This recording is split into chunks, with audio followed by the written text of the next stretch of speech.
In a powerful statement, Ofer Cassif, a member of the Israeli Knesset, criticized the Israeli government's actions in the occupied West Bank, declaring that the ongoing assault has nothing to do with Israel's security. He told Al Jazeera. Cassif accused the government led by figures like Netanyahu and Smotrich of prioritizing the subjugation and annexation of Palestinian territories over the safety of Israelis. He highlighted that their lack of commitment to security is evident in their failure to release hostages, suggesting that their true objective is the displacement and killing of Palestinians. Amnesty International has expressed grave concern over the escalation of unlawful killings in the occupied West Bank, warning that the recent military assault by Israeli forces will only lead to more Palestinian casualties. The organization pointed to the alarming increase in lethal force used by Israeli soldiers and settlers, predicting further forced displacements and destruction of critical infrastructure.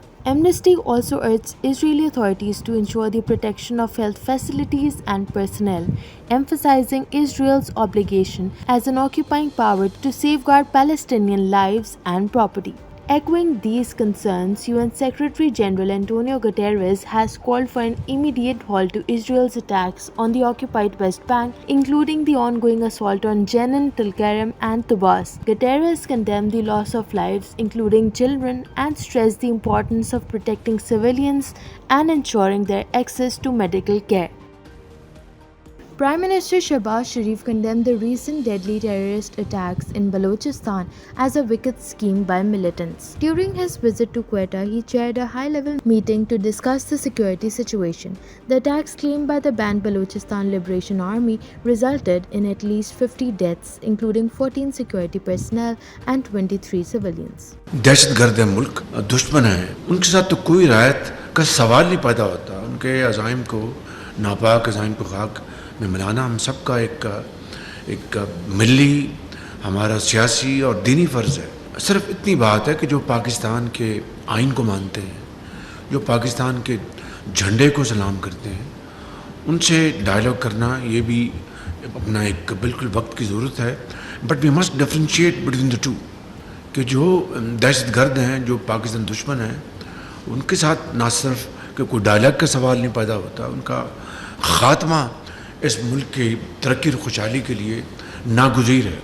In other news, a potential cyclone developing over the Rann of Kutch is expected to impact Sindh's coast. The Pakistan Meteorological Department warns of heavy rain and thunderstorms, particularly in Karachi and surrounding areas until August 31st. Sea conditions are likely to remain rough, prompting authorities to ban fishing and swimming along Karachi's coast. Thousands have already been evacuated in coastal regions of Pakistan and India, with heavy rainfall causing disruptions and flooding. The PMD has advised caution and urged authorities to take preventive measures against the risk of urban flooding. Meanwhile, Pakistan has invited Indian Prime Minister Narendra Modi to the upcoming Shanghai Cooperation Organization meeting scheduled for October 15 to 16 in Islamabad. The Foreign Office confirmed the invitations during a press briefing, marking a significant diplomatic gesture amid strained relations. Pakistan's Foreign Secretary is attending the Council of Foreign Ministers session in Cameroon, where he will present Pakistan's stance on issues like Gaza, Jammu and Kashmir, and terrorism.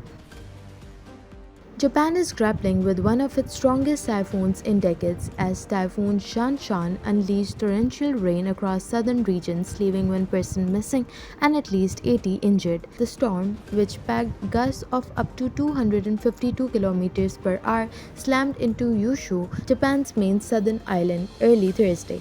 Although it weakened slightly, with gusts dropping to 162 km per hour by the evening. The typhoon continued to pour heavy rain over Kyushu and towards Honshu. Authorities issued evacuation advisories for more than 5 million people, warning of life-threatening flooding and landslides. In Kunisaki City, residents were urged to seek higher ground. Rains have already caused rivers to overflow, and winds have damaged buildings and cut power to thousands of homes. Miyazaki reported 25 injuries, some caused by a tornado. The typhoon has disrupted transportation, forcing Toyota, Nissan, and Honda to halt operations and leading to the cancellation of over 1,000 domestic flights.